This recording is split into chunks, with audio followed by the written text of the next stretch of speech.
Welcome back for another video. I'm Eharbad, a free-to-play endgame player in Raid Shadow Legends. Today it's day 3 of the Morrigaine fusion, and we know we've got a busy day ahead of us here. So I've done a bit of a arena so far, just enough to get to the first energy node, which we will need as you know, in terms of the plan that I posted before the fusion started, or as on the first day of the fusion rather. We have a lot of Fire Knight to do today. We have just 70 points so far, and we need 2,250. We've got a day to do it.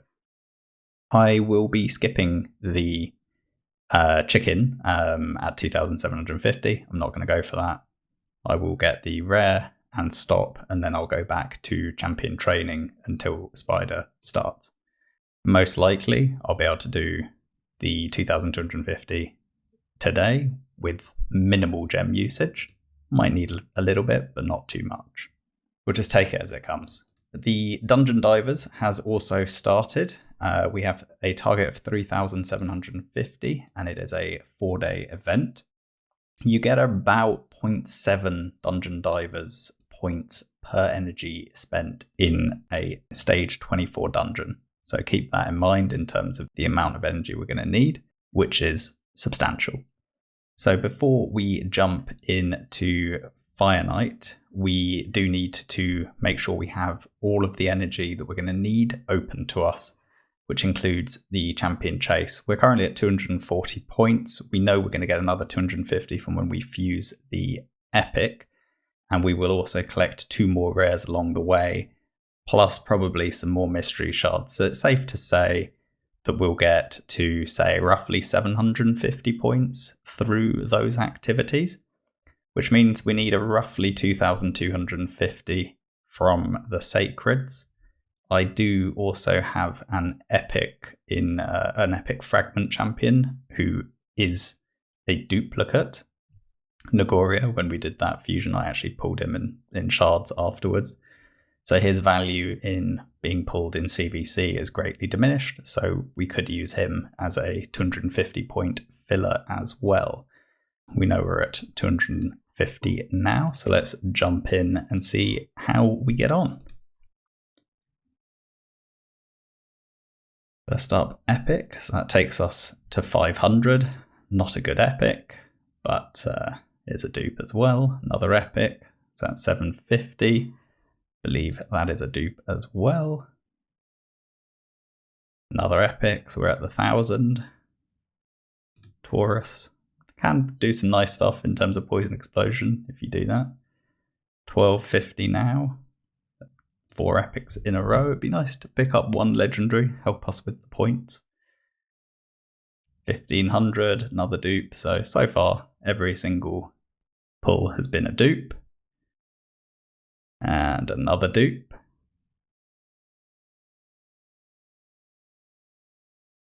And another dupe.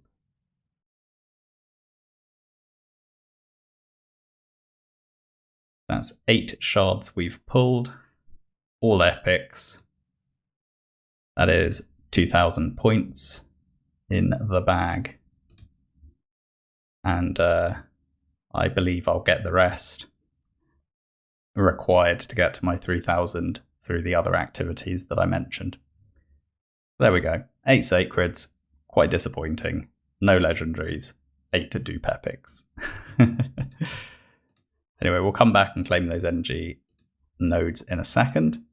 The other bit of energy we have, I was waiting for these events to start so we can do stage 19 in Doom Tower, pick up the energy from there.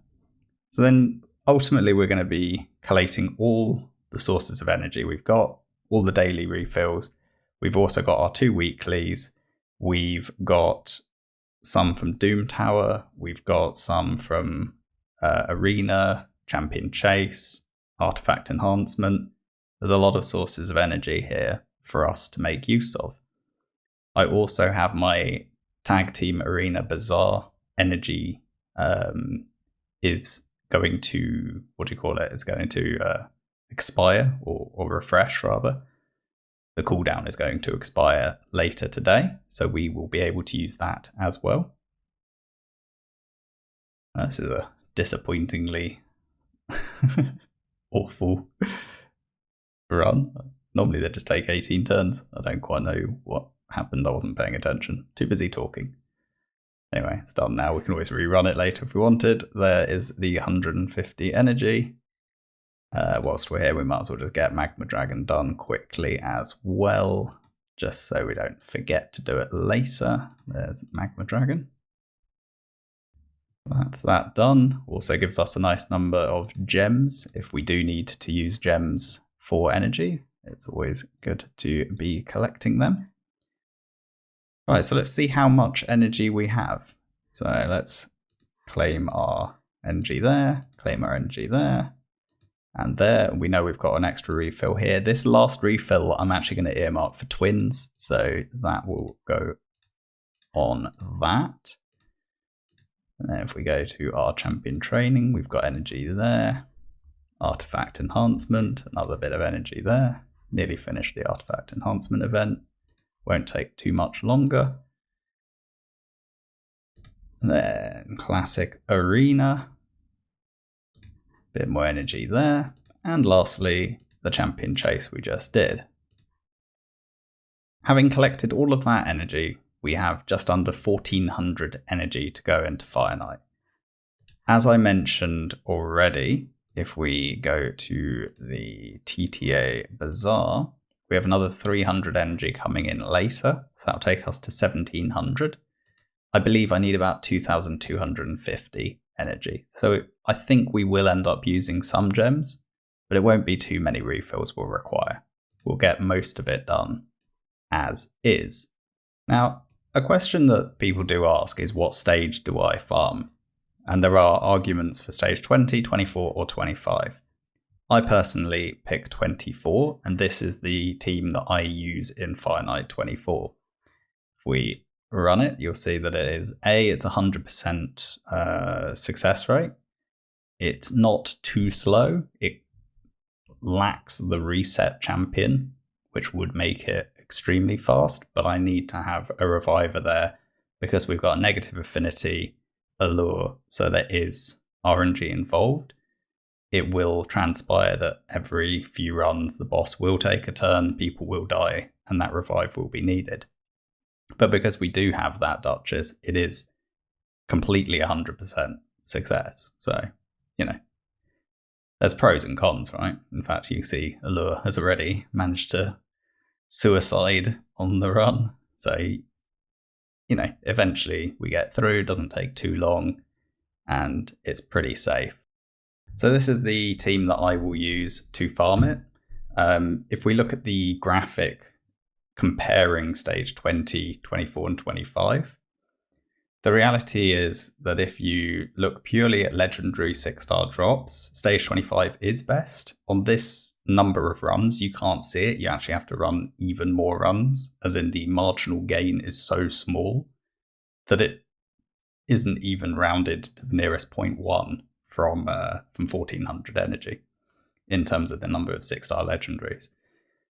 If you care about 6-star epic nearly as much as 6-star legendary, and personally the 6-star epic tend to more consistently give me usable pieces, as there's a little bit less RNG in how they roll the substats, then stage 24 gives you the best gear return for energy, but also you don't take as big a penalty on dungeon divers or tournament points. Right, let me show you another team.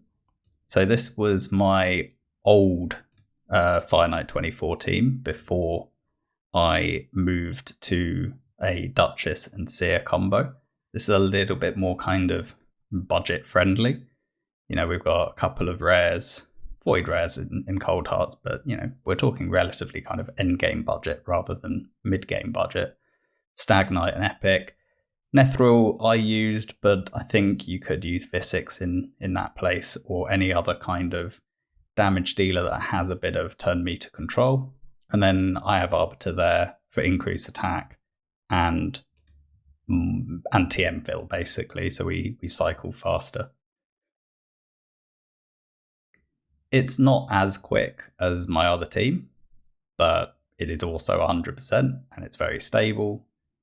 Doesn't require you to have Seer. It doesn't require you to have a champion such as Duchess to kind of hold that team together. So it's far more accessible than the team I run.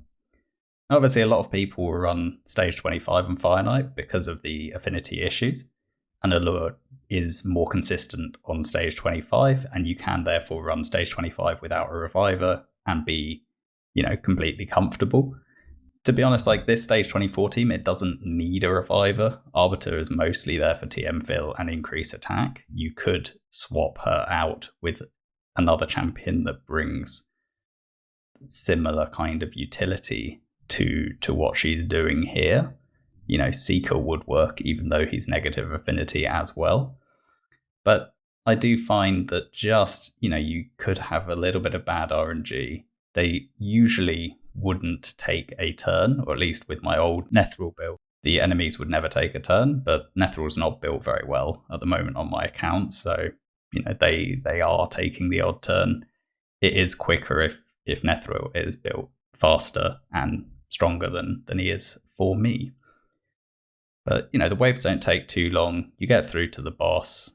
The Cold Hearts are going to do extremely well at breaking the shield. And then, we have Stag Knight who will put decreased speed on. We have one of the Cold Hearts is in Reflex.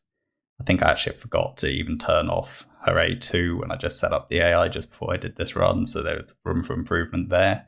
If you turn off the AI, she'll cycle back to her Heartseeker more quickly via Reflex. But, it's still a fast run. If Nethril was built better in Savage, then it would be even quicker. But it's pretty quick anyway at 2 minutes 13. I think we could probably optimize it and get it even fractionally lower, particularly if we had, Phantom Touch on more champions.